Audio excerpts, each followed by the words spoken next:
Vamos falar sobre reconstruir o que estava ou está em ruínas. Hoje nós iremos falar sobre Neemias, o livro todo basicamente. Iremos falar a importância da reconstrução e como se manter, como conduzir, qual é a conduta que nós devemos ter quando nós estamos reconstruindo algo. E eu quero que você expanda a palavra na sua mente, porque reconstruir pode ser um casamento que está falido, pode ser um relacionamento espiritual que está em ruínas, pode ser o seu relacionamento estremecido com os seus filhos.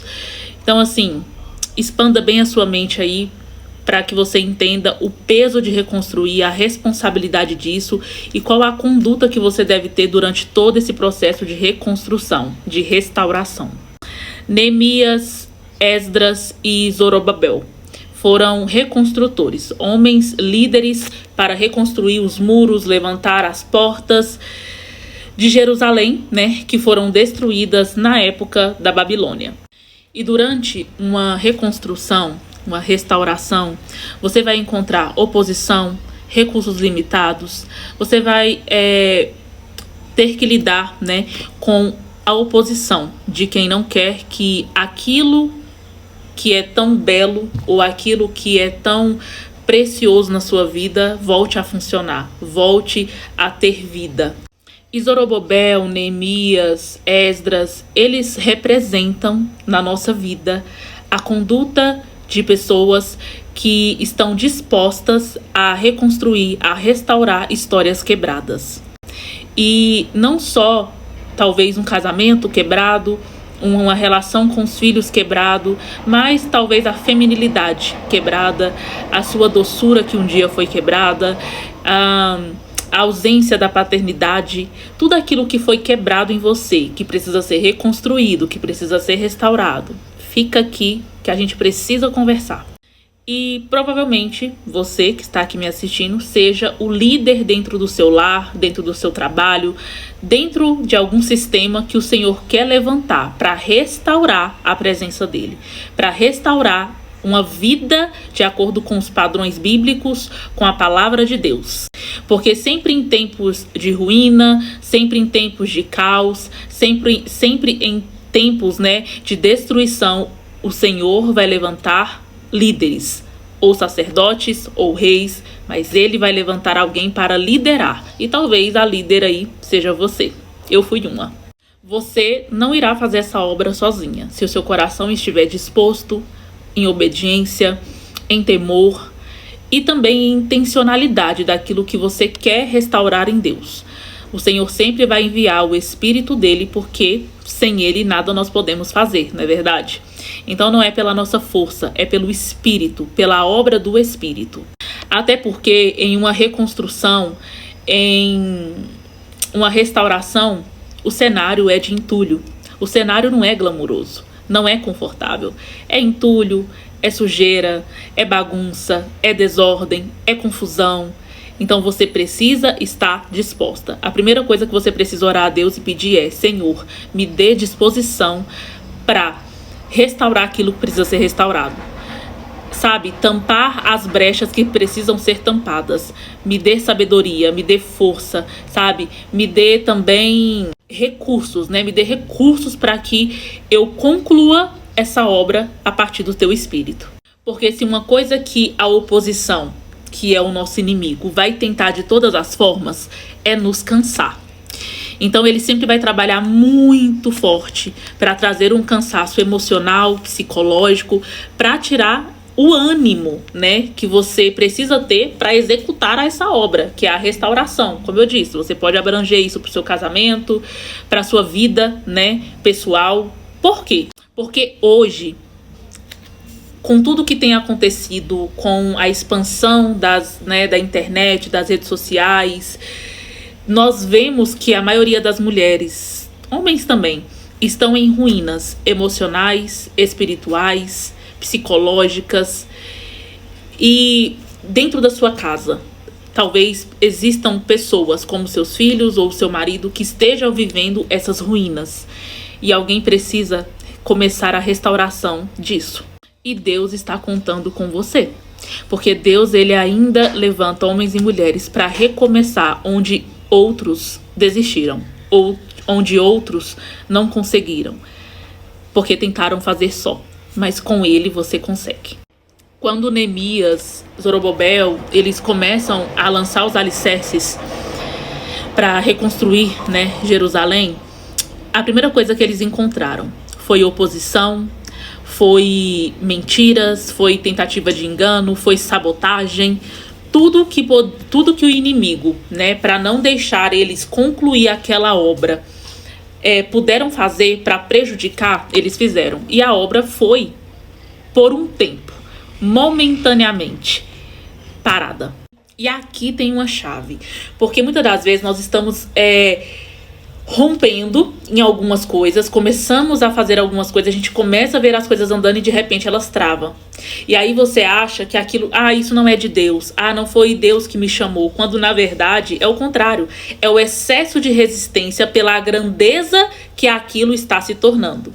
Eu falo por mim, né, no meu perfil, dentro da minha profissão, o que eu mais encontrei foi resistência, né, pessoas que vieram assim, um enxame de pessoas, algumas perversas, outras maledicentes, mas eu vi esse excesso de quê? Resistência. E é muito normal quando você está fazendo algo grande, quando você está impactando de forma exponencial, quando você está expandindo o território, né? Então, quando você está buscando a restauração de alguma coisa, dentro da minha profissão, por exemplo, a moral, né? O temor a Deus, não usar o nome, enfim, não usar o nome de Deus em vão e tal.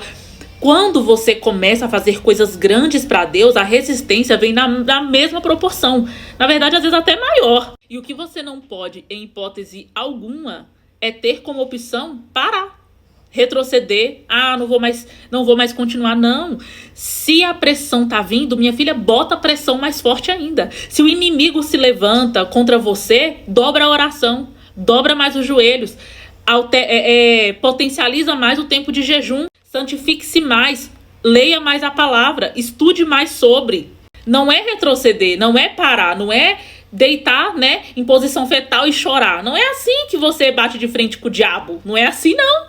E da mesma forma, na mesma proporção que Deus usa pessoas, o diabo também usa. Né? Então a nossa luta não é contra carne nem contra sangue, porque todas as vezes que você foca, por exemplo, meu marido é muito difícil, meu marido tal, ele é assim, assado, e você tá batendo de frente com o seu marido, esquece o seu marido, tira ele de campo, imagina que ali por trás dele tem algo usando ele, aí é contra isso que você tem que bater de frente, é contra isso que tu vai pra cima, entendeu?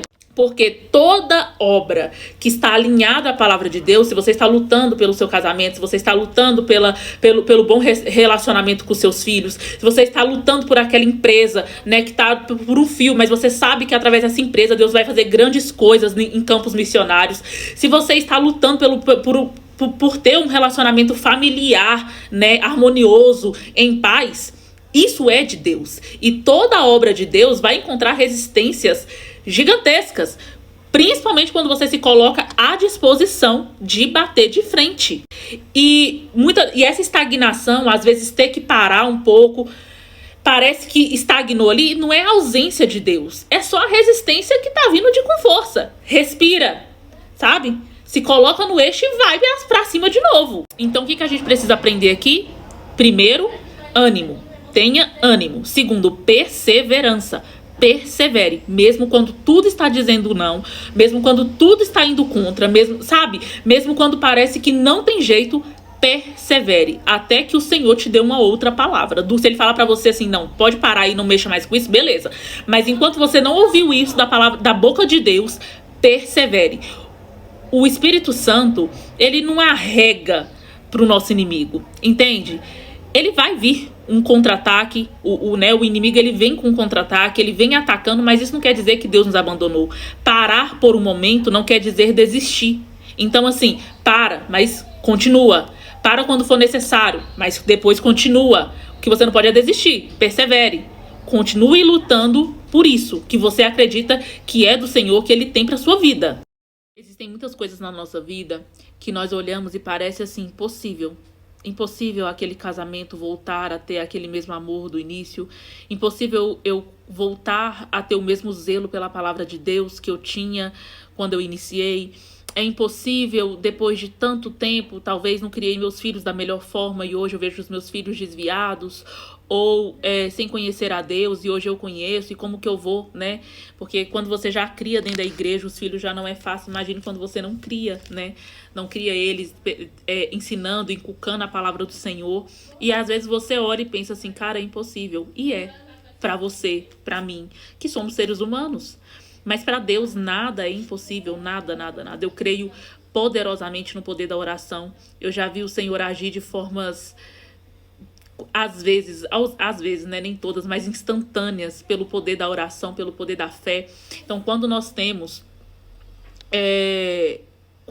essa consciência de que eu sou fraco, eu sou pequena, né? Isso é impossível para mim, mas para o meu Deus, o Deus que habita em mim não é.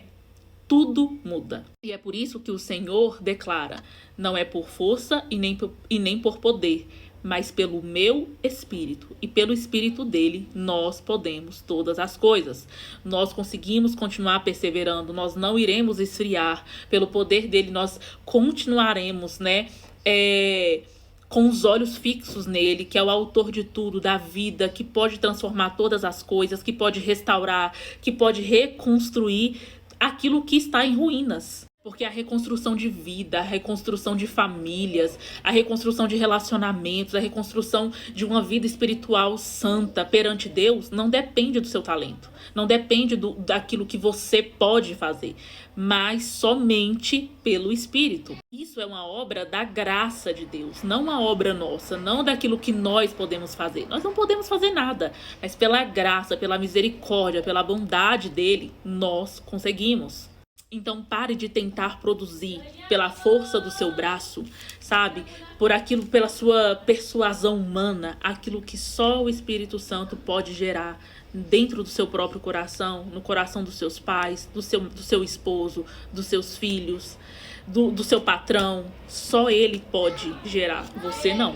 Você é apenas um instrumento, não o que faz aquilo ser transformado, entende? Aquilo que pode ser gerado. Você é um instrumento. E o instrumento, ele só é eficaz quando ele é submetido à palavra de Deus. Quando ele é obediente. Se você não é obediente, e quando você deixa de ser obediente? Quando você tenta, né, fazer as coisas pela força do seu braço. Como eu disse, gerar um temor nas pessoas pela força do seu braço. O seu dever é pregar. O seu dever é falar. O seu dever, mais do que falar, é viver aquilo que você acredita, aquilo que você diz que ama. E aí isso sim vai impactando na vida das pessoas ao seu redor, principalmente dentro da sua casa. É esposas que querem que o marido vá para a igreja todo domingo com ela, mas durante a semana o marido não vê ela abrindo uma Bíblia. São mães que querem que os filhos tenham uma boa conduta, né, que vá para a igreja também todo domingo, mas os filhos vê você fofocando da vida de todo mundo dentro de casa.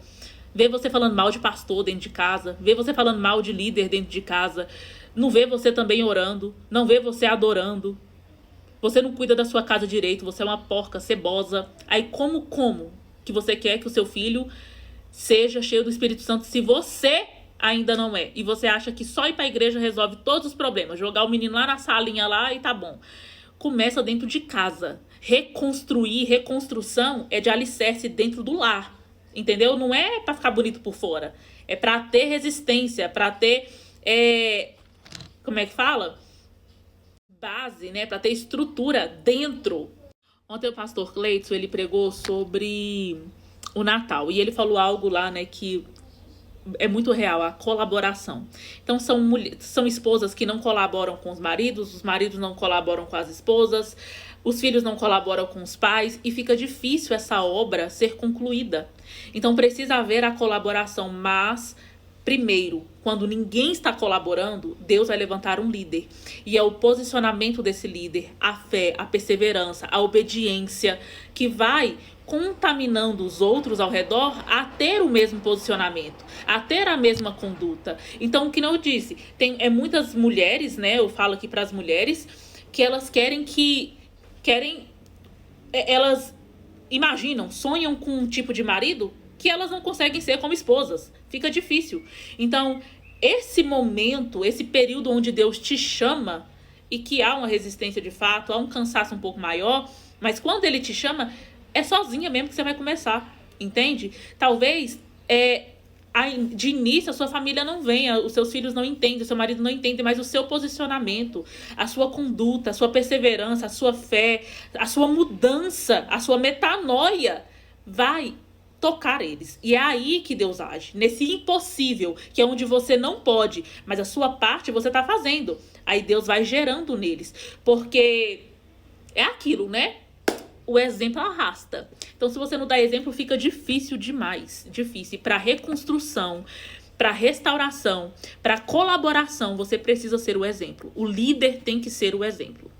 Então é isso. Devocional de hoje, nós falamos sobre fé, perseverança, obediência, ânimo, né? Buscar disposição em Deus, ser exemplo para que nós possamos atrair colaboradores. Quando eu comecei dentro da profissão, gente, eu era sozinha falando. Sozinha, gritando aos quatro ventos. E hoje são milhares, centenas, milhares de mulheres, né? Que têm a mesma voz que ele, a mesma voz que eu, né? Que falam a mesma língua, que entendem, que hoje tem um posicionamento parecido. Por quê? Porque houve uma liderança, houve alguém que se posicionou primeiro. Dentro do meu lado, da mesma forma. Então, seja essa pessoa que quando Deus te chama, você não pare de forma alguma pela oposição. Porque muitas das vezes o ataque, o contra-ataque, aquele peso do ataque não é a ausência de Deus, é porque você está no caminho certo. Então, o ataque vem maior pela proporção, pela grandeza do que você está restaurando.